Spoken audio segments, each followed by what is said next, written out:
BRS పార్టీలో BC నినాదం వినిపిస్తుంది. అందులో భాగంగా ఎమ్మెల్సీ కవిత బీసీ నినాదంతో ప్రజల్లోకి వెళ్తూ ప్రజలను చైతన్యం చేస్తూ ప్రజల బీసీల కోసము పెద్ద ఎత్తున ప్రచారం చేస్తున్న పరిస్థితి కనిపిస్తుంది. ఒకవైపు కాంగ్రెస్ పార్టీ బీసీ నాయకుడిని పార్టీ ప్రెసిడెంట్గా తీసుకున్న తర్వాత ఇటు రాష్ట్ర వ్యాప్తంగా కూడా బీసీ నినాదం తెర మీదకి వచ్చింది. ఇదే విషయంలో అసలు బీఆర్ఎస్ పార్టీ ఇప్పుడు తాజాగా బీసీ నినాదం ఎత్తుకోవడం వెనకాల ఉన్న ఆంతర్యం ఏంటి? కేవలం కవిత మాత్రమే ఈ బీసీ నినాదాన్ని తీసుకొని ముందుకెళ్తుంది. దాని వెనుక ఉన్న ఆంతర్యం ఏంటో మనతో మాట్లాడేందుకు శోభ గారు ఉన్నారు. వారిని అడిగి తెలుసుకుందాం. మరి ఇప్పుడున్న పరిస్థితుల్లో కవిత బీసీ నినాదాన్ని తెర మీదకి తీసుకొచ్చింది. దీన్ని ఎట్లా చూస్తారు? ఒక మహిళగా, ఒక బీసీ నేతగా మీ అభిప్రాయం ఏంటి అసలు? నకిలీ బీసీ అవతారం ఎత్తినంత మాత్రాన ఇవాళ ఆమె ఇచ్చినటువంటి మాటలు, ఆమె చెప్పినటువంటివి ఎవరు కూడా తీసుకున్న పరిస్థితి లేదు.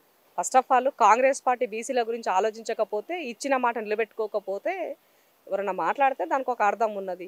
ఇవాళ లోకల్ బాడీకి సంబంధించిన 42% కట్టుబడి ఉండమని చెప్పారు. పార్టీ ప్రెసిడెంట్గా మహేష్ అన్న చెప్పారు, ముఖ్యమంత్రిగా రేవంత్ రెడ్డి గారు చెప్పారు. దానికోసం డెడికేషన్ కమిటీ వేశారు. ఆ నివేదిక రావాలి, వాటికి సంబంధించిన తర్వాత పూర్వపరాలన్నీ చూసుకొని మూవ్ అన్న దాంట్లో వాళ్ళు ఉన్నారు.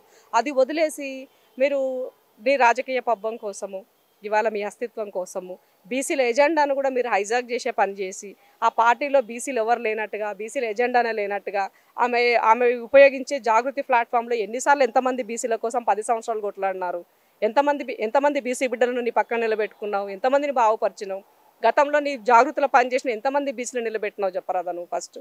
ఇవాళ దాంట్లో ఏమంటారు, స్కిల్ డెవలప్మెంట్ పేరు పైన 3,000 కోట్ల రూపాయలు నీవు మాత్రమే ఉపయోగించుకున్నావు, నీ ఆర్గనైజేషన్కి ఉపయోగించుకున్నావు తప్ప దానివల్ల ఎవరిని డెవలప్ చేయలేదు. At the same time central నుంచి వచ్చినటువంటి ఫండ్ని నీ జాగృతి ఫౌండేషన్ ద్వారా దాన్ని మూవ్ చేసుకున్నావు తప్ప మిగతా ఎన్జిఓలకు కూడా డబ్బులు రాకుండా చేసావు. ఉన్న బడ్జెట్ అంతా నీవే తెచ్చుకున్నావు, ఎందుకంటే అయ్య బిడ్డవు కాబట్టి. మరి మిగతా ఆర్గనైజేషన్ అంతా నష్టం చేసినట్టే కదా నువ్వు. మిగతా వాళ్ళకి పోనీ ఆ తెచ్చిన డబ్బులన్నా మీరు వాళ్ళకి యూటిలైజ్ చేశారా? లేదు కదా.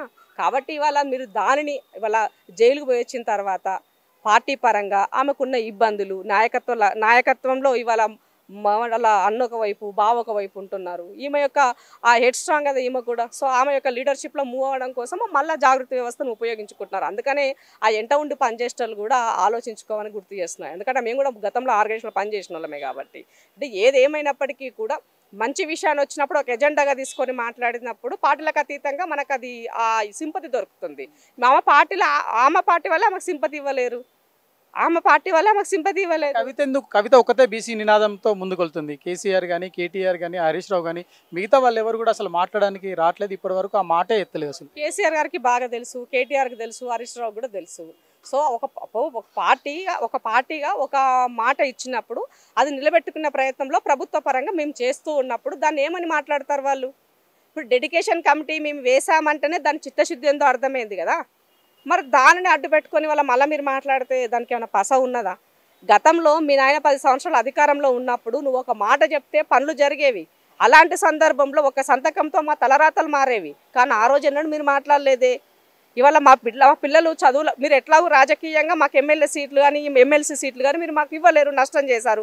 కనీసం విద్యాపరంగా, ఉపాధి పరంగా మాకు ఇవ్వాల్సినటువంటి డబ్బుల విషయంలో దాదాపు 8,62,000 మంది బీసీ మన సబ్సిడీ లోన్ల కోసం అప్లై చేసుకుంటే మీరు ఇచ్చింది 82,000 మందికి 661 కోట్లు కేవలం మీరు ఖర్చు చేసింది. అక్కడ బడ్జెట్ రిలీజ్ చేసింది 2,140 కోట్ల రూపాయలు. మరి ఆనాడు ఎందుకు మాట్లాడలేదు మీరు?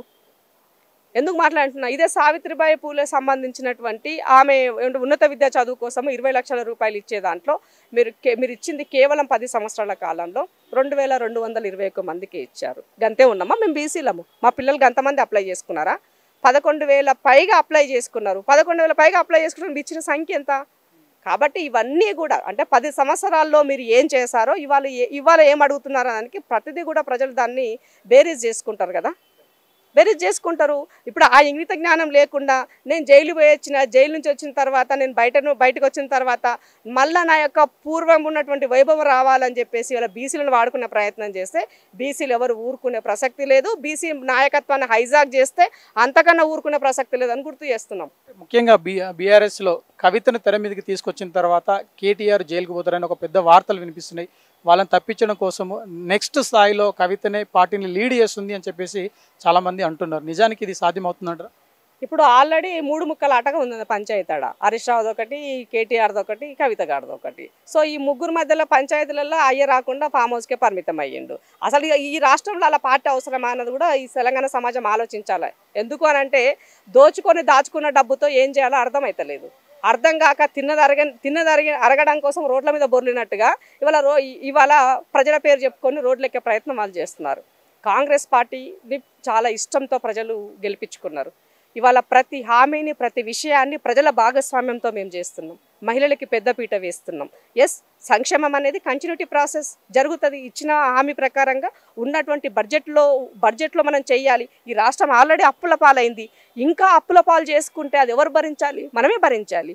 ఆ భరించాలని అందుకనే ఒక ఇల్లు అయినా, ఒక పార్టీ అయినా, ఒక ప్రభుత్వం అయినా కూడా మనకున్న దాంట్లో మనము రేపు అప్పు తెస్తే ఎంతవరకు కట్టగలుగుతాం, ఇది ఎంతవరకు భారం కాకుండా ఉంటుందని ఆలోచన చేసుకుని పనులు చేస్తాం. అంతేకాని ఇవాళ ఇబ్బడి మబ్బడిగా ఎలక్షన్ల ముందు ఎలాంటివి ఏముందో కూడా తెలియకుండా మీరు రాజ్యంగా అందరికీ వర్క్స్ ఇచ్చారు. ఇవాళ డబ్బులు లేక ఆగంగా ఉంది. వాళ్ళు పనులు చేశారు, పైసలు కావాలని అడుగుతున్నారు. 40,000 కోట్ల రూపాయలు కాంట్రాక్టులకు పెండింగ్ పెట్టించారు ఈ రాష్ట్రానికి. మరి వాళ్ళు ఏం చేయాలి? పైనుంచి మళ్ళీ శుద్ధపూసలు లెక్క వాళ్ళకు బిల్లులు ఇస్తలేరని లొల్లి పెడుతున్నారు. అది మీకు తగునా? కాబట్టి విచక్షణ కోల్పోయి కేవలం రాజకీయ పబ్బం కోసమే వివిధ ప్లాట్ఫామ్లు చూస్ చేసుకొని పనిచేస్తున్నారు. ఇవాళ కవిత గారికి పార్టీ పగ్గాలు ఇవ్వాలనుకుంటే అది వాళ్ళ పార్టీ, అది వాళ్ళ ఇష్టం. అది మనం ఏం చెప్పలేం. ఒక మహిళగా మీరు ఏమనుకుంటారు? ఒకవేళ పార్టీకి పగ్గాలు ఇస్తే మహిళగా లీడ్ చేయగలుగుతుందా? ఆ సామర్థ్యం ఉందా? ఒకవేళ కేటీఆర్ కాదని ఇచ్చే అవకాశం ఏమైనా ఉందా? లేదు అంటే హరీష్ రావు కూడా తెర మీదకి వస్తే తను కూడా హైజాక్ చేసేందుకు అవకాశం ఉంది. ఆమె జాగృతి వ్యవస్థని ప్రభుత్వం వచ్చిన తర్వాత ప్యారలల్ ప్రభుత్వాన్ని నడిపింది ఆమె. అది గమనించాలన్న ఏం చేసిండు? ఆమె దుకాణం బంద్ చేయించిండు.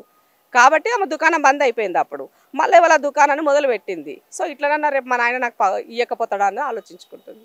థ్యాంక్ యూ అక్క, థ్యాంక్ యూ సో మచ్. మొత్తం మీద ఇప్పటికే జాగృతి పేరుతో ఒక ప్రభుత్వాన్ని కూడా నడిపించింది కాబట్టి రాబోయే రోజుల్లో ఇక కవిత కూడా అవకాశం ఉంది. కానీ ఇప్పుడున్న తాజా రాజకీయ పరిణామాలలో తనకు ఒక అవకాశం లభించిన ఆశ్చర్యపోయే అవసరం అయితే లేదు. కాకపోతే కేసీఆర్ ఇంత సాహసోపేతమైన నిర్ణయం తీసుకొని కేటీఆర్ను హరీష్ రావును కాదని చెప్పి కవితకు పగ్గాలు అప్పగించడం అంటే అది మరి ఎట్లయితే కత్తి మీద సాము చేసినట్లే అని చెప్పి రాజకీయ నాయకులు చెప్తున్నారు. కెమెరామెన్ ఆచర్యతో మహేందర్, ఎలైట్ మీడియా.